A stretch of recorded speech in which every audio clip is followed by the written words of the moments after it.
আপনারা বলছেন যে অনেক মামলাগুলি আছে যে কিছু কিছু মামলাগুলি ইনভেস্টিগেশন হয় নাই, ইনভেস্টিগেশন হওয়ার পরে যে দোষী হবে তার আইনের আওতায় নেওয়া হবে।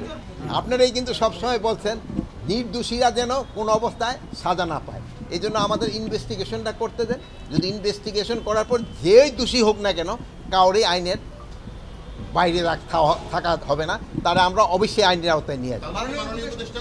বিষয়টা এরকম যে ফৌজদারি মামলা যাদের বিরুদ্ধে আছে তাদের মধ্যে তদন্তে মোটামুটি প্রমাণিত না হলে কারো বিরুদ্ধে ব্যবস্থা নেওয়া হবে না। এটা তো আপনারই আমাকে রিকোয়েস্ট করছেন, আপনারই বলেন নাই ভাই, হাসতেছেন তো, বলেন আপনারই বলছেন, আপনার কথাই তো আমি রাখতেছি যে তারা ওইভাবে প্রমাণিত না হলে তারা আমি কেন একটা নির্দোষ লোকের কেন তো আমি সাজা দিব, একটা দোষী যে হবে তারা আমরা শাস্তি দিব। সব মশার বিরুদ্ধে সুরক্ষা দিতে এলো বসুন্ধরা এক্সট্রিম অ্যারোসল, মশার বিরুদ্ধে এক্সট্রিম সুরক্ষা। ধরেন একটা উপদেষ্টাদের একটা 3 জনের একটা কমিটি হয়েছে, ওনাদের একটা রিকমেন্ডেশন দিছে, ওই রিকমেন্ডেশনটা পাওয়ার পরে ওনাদের যদি দোষী হয় ওনাদের ব্যবস্থা নেওয়া হবে, যদি দোষী না হয় ওনাদের আবার যার যার জায়গায় ফেরত আসবে।